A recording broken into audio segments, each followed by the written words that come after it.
What happens when royal blood meets tabloid hunger?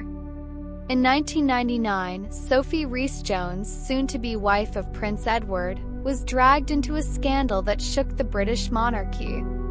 A single topless photo, a dinner with a reporter in disguise, and a national debate over freedom of the press and royal privacy exploded. Was Sophie betrayed? Or did the palace lose control of its image? This was not just about a photograph, it was about power, secrets, and who controls the narrative. Like, share, and subscribe before we continue the untold royal story. Sophie Rhys-Jones was seen as the next people's princess.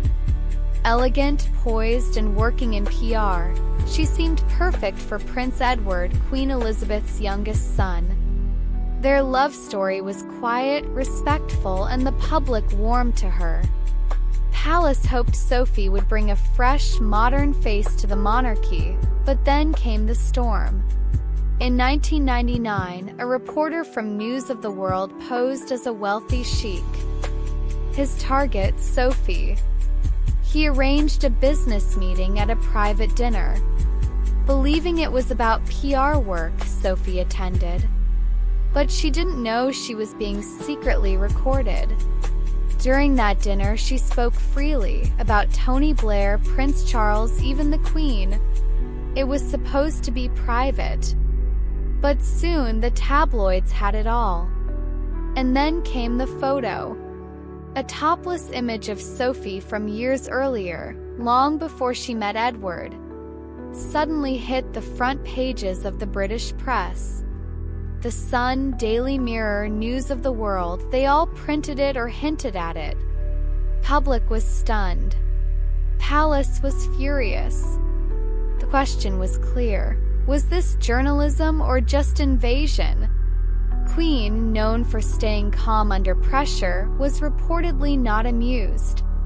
This was no longer about Sophie. It was about the monarchy's image and control. Queen summoned emergency meetings. New rules were considered. Royal press access was tightened. Palace, once open to modernization, suddenly pulled back. Sophie tried to stay strong. She released a statement defending herself. She said the dinner was entrapment, that the photo was from her private life. Many agreed.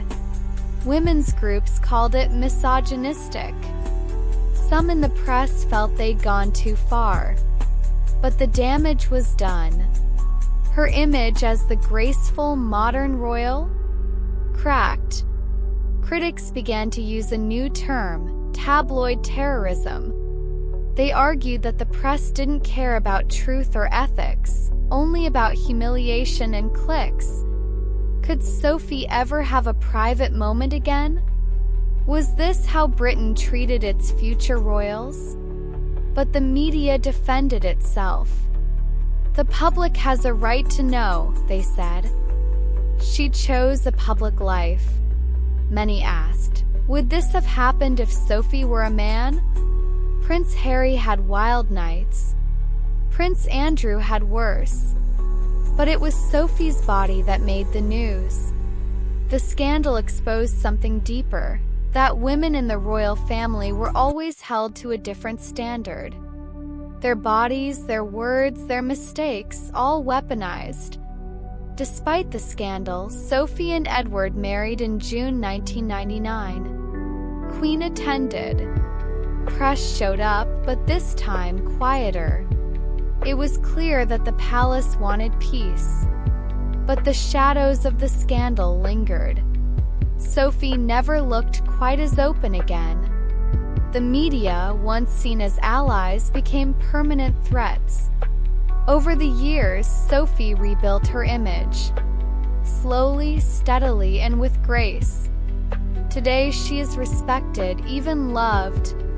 But what happened in 1999 never fully disappeared. Changed how the royals handle the press. It hardened the palace. And it revealed something the public had long suspected. The royal family may live in castles, but they have no walls against the media. Sophie's scandal was more than just a tabloid hit. It was a warning shot about privacy, power, and the press. But here's the real question. When someone chooses a public life, do they give up their right to privacy forever? Or are we, the public, just as guilty for clicking, sharing, and watching every fall? Let us know what you think in the comments below.